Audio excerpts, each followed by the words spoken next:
Development Advisor in Marin, Napa, and Sonoma County, and he's going to talk about strategies for community engagement and how you leverage the ANR network to do your work.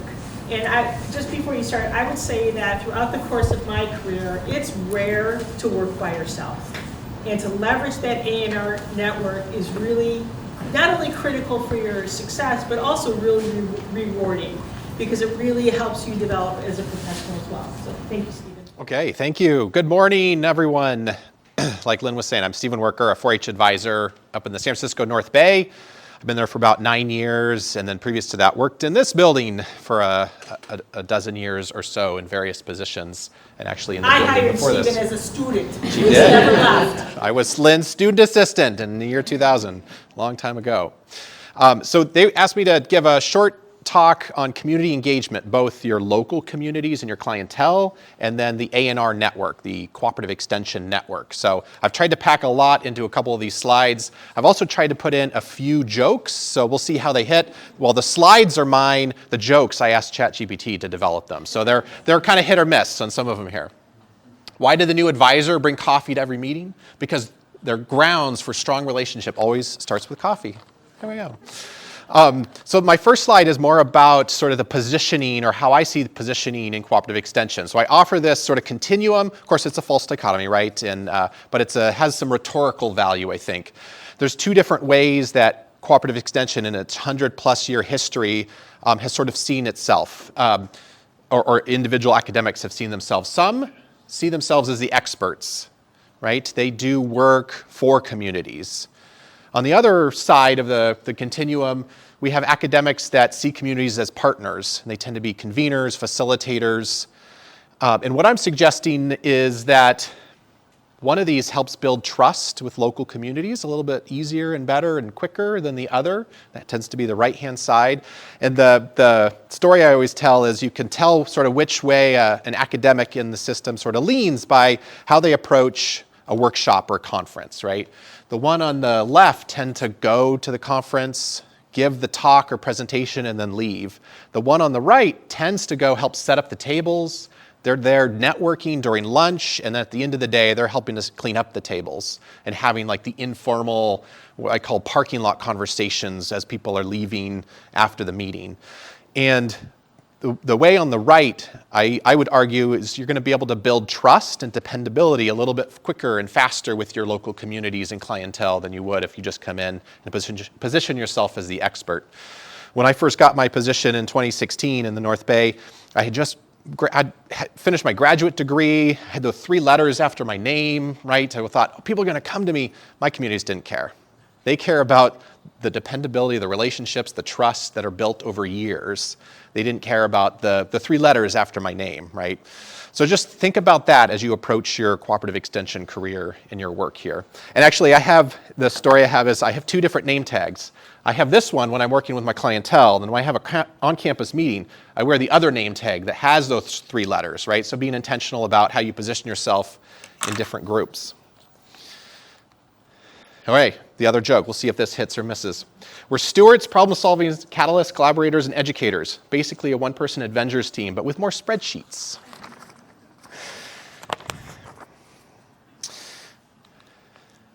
All right, let's talk a little bit about your clientele and their communities in your counties. So here are a couple of practical tips I'd suggest for academics. Position your needs assessment as relationship building, and we heard that from Davies, we heard that from Lynn, right? You are supposed to get an assessment of what are the needs and gaps, and then prioritize your program based on those.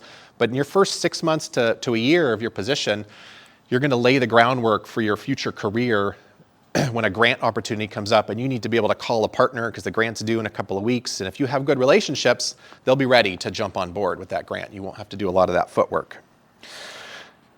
Definitely tap out to other academics in your disciplinary and program areas. You know, I'm the only 4-H youth guy in the North Bay.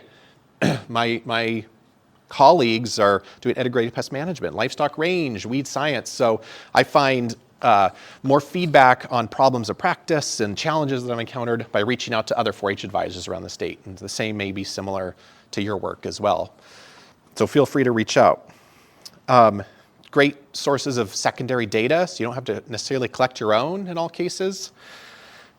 Develop community asset map. And this is a tool, and I'll provide a link to this tool afterwards. This originated from some of our work to better engage Latino youth audiences in our 4-H programs, but I think it's applicable to a lot of the work people in other program areas do as well. Looking and doing an asset map of your communities, including institutions and organizations, the festivals, the physical spaces, the businesses, right? Getting really an asset map of your full communities. And then if you're new in your position, feel free to tap in and talk to your advisors that have been there for a while. They probably have networks that you can tap into and trust that may have already been established. It's a lot easier to build trust and relationship when that organization or those people already know UC ANR. So please tap into those. Here's a couple of skills and professional sort of dispositions that are helpful as you're having conversations and going to meetings and exploring coalitions. Be prepared to spend time. Relationship building takes time. And ANR recognizes that. They give people a number of years to build these relationships and trust before they really expect you to be making condition changes and long-term impacts. Approach with curiosity, focus on relationships, build your intercultural skills. Most likely, some of your clientele groups will be from cultures other than your own or may speak other languages. And I have a slide here in just a sec about how do you hold, or some tips on holding workshops in other languages. And all of these skills sort of relate to that continuum as academics as partners rather than necessarily academics as experts. And then commit, stay for the long term when you can. Relationships take a long time to build, but they can fall apart pretty easily. A word about engaging clientele in your meetings or workshops or short courses or whatnot. These are some tips. You can read the boxes on the left here, but a word about language. Many of your clientele groups may speak Spanish or other languages. So these are some tips that I've gotten from people in my office and other experts in the system. So a few things. Speaking the clientele's language is important. When you're doing a workshop and you want to offer the workshop in, let's say offer the workshop in both English and Spanish. These are the tips from folks that have done this. You don't want to have Spanish language speakers on one side of the room with a translator just for them. You want to do a workshop where you have both yourself or whoever's speaking as well as the translator both up at the podium. You want English and Spanish on each slide. That conveys a sense that you're trying to be open and receptive to different languages and styles. The advice about the same gender was from an environmental horticulture advisor that was doing workshops for landscapers who tended to be male and would relate better to a Spanish translator that was also male.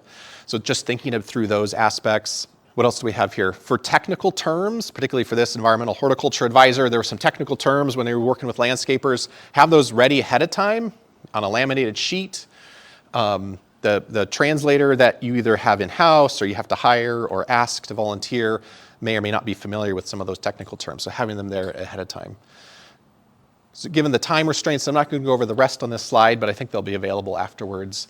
And I'm certainly not the expert. I've had some experience with working with other cultural groups, but we have people in our system that are experts. We have a whole news and outreach shop called News and Outreach in Spanish, and Ricardo and Miguel and their team is just great to work with.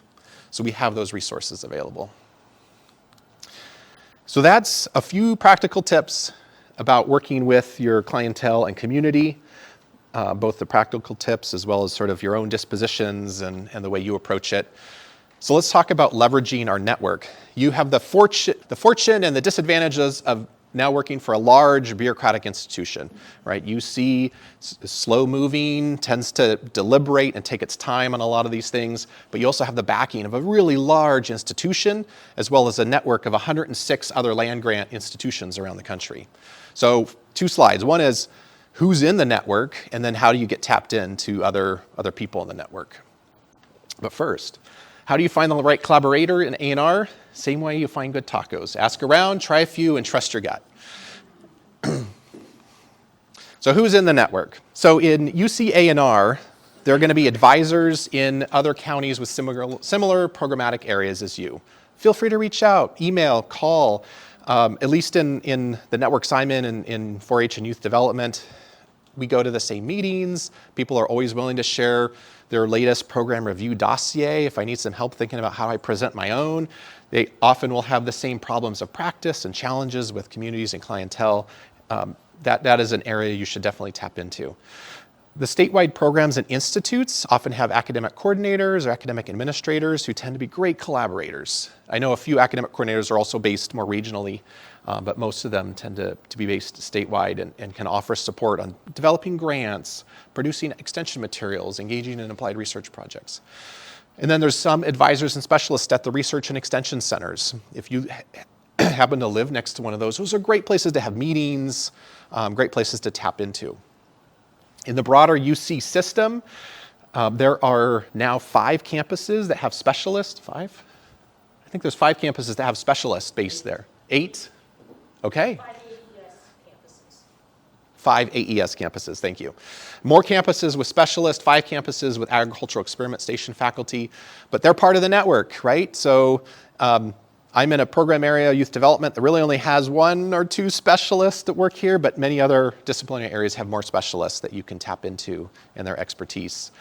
And those are some of the campuses listed there. Nationally, we have the USDA NIFA, National Institute of Food and Ag, with different program leaders that you can reach out to with different grant programs. Hopefully that remains. And then we have faculty and academics at 106 land-grant institutions around the country, right? They're part of the network. They may not be part of UC, but they're part of the cooperative extension service and broader network. And then there's academics at other educational institutions as well that you can get to know through professional societies and other ways. Trying to figure out who's in your scholarly network at UCNR? Spin a reel with the program teams and shout collaboration. That one's a little bit more of a miss. Okay. See, AI is not perfect here. So how do you get connected? So in UC ANR, there's 30-plus program teams, and I think Brent Hales will talk about those, that cover almost all disciplinary program areas. You'll probably want to join more than one. And they have teams of campus-based and county-based and statewide program-based folks talking around that specific areas. We have 14 statewide programs and institutes. A few more, I think 2 or 3 more coming on board in the next couple of years. So if you happen to be in a program area that could be affiliated with a statewide program, please do so. They offer some great support and coordination around aspects of your applied research and extension program. Broader UC, reach out to department chairs, reach out to specialists in your area, go to their websites and see what type of faculty are working there. Nationally, there's a system called NIMS that lists multi-state research projects. So you can go to that website and look up all the different types of multi-state research projects that are going on and reach out to the leads of those types of projects. There's 7 extension-specific professional societies. Not every program area sort of has a professional society, but if you are in a program area that has one, join it. Go to some of their meetings, get on their newsletters. Great place to get news and information from colleagues around the country in those areas. And then, of course, there's other professional organizations that are not extension-based, but will have academics and scholars working in that same program area. So join one of those as well, 1 or more. Other ways, grant projects, and then a number of us that are in the system will work on unfunded or informal or ad hoc types of projects. The example I'll share is generative AI is coming up as an emerging sort of issue and need. So I think there was like 5 or 6 of us from many different program areas that got together saying we need to do a needs assessment, right? So it was unfunded, but it was an emerging sort of critical issue. And we worked together on that project. We're going to get a number of publications, and then presumably we'll sort of disperse, right? So lots of other ways that people in ANR convene and gather outside of these more formal structures. Okay. That's the talk. If I have any time left, and I'm not sure that I do, I wanted to ask some of the seasoned academics in ANR, what are other ways in your career that you have either engaged communities, or leveraged the ANR network beyond my own sort of perspectives here? I know Lynn and Darren's here. So I would say that early in my career, one of the greatest assets was getting connected to work groups and program teams. Because it was people that were looking at similar clientele as you, who had similar kinds of needs. And I was able to do a lot of research and extension programming through those networks that were unfunded, but still are around today and have great impact. So really tap into that, because it puts you together with people who are more seasoned, people who have different experiences, and it allows you to develop those relationships that are going to sustain you. And it allows you to demonstrate yourself as a positive collaborator and a person who makes good contributions, and sets you on that pathway to being a person that people want to work with, which is really important in our organization. Any other advice from Linda? I know you were in the system for a long time. Put you on the spot here. Reaching further out than ANR, one place, and as you mentioned, Stephen, not everyone has a national association, but teaming up with your colleagues throughout the nation is a great way in working through a national association. You can even develop research projects further down the road with them, but building those collaborations and those networks with them. That really took me a long ways when I was doing my research projects in the area of 4-H youth developments. Those professional networks beyond California ANR, particularly if you're in a disciplinary program area where you don't have a lot of other advisors or specialists working in that, you may need to tap into academics from other states and other institutions to really do some joint types of work. But always tie it back to your local community. Make sure you do that. Absolutely. Yes, tie it back to your local community. I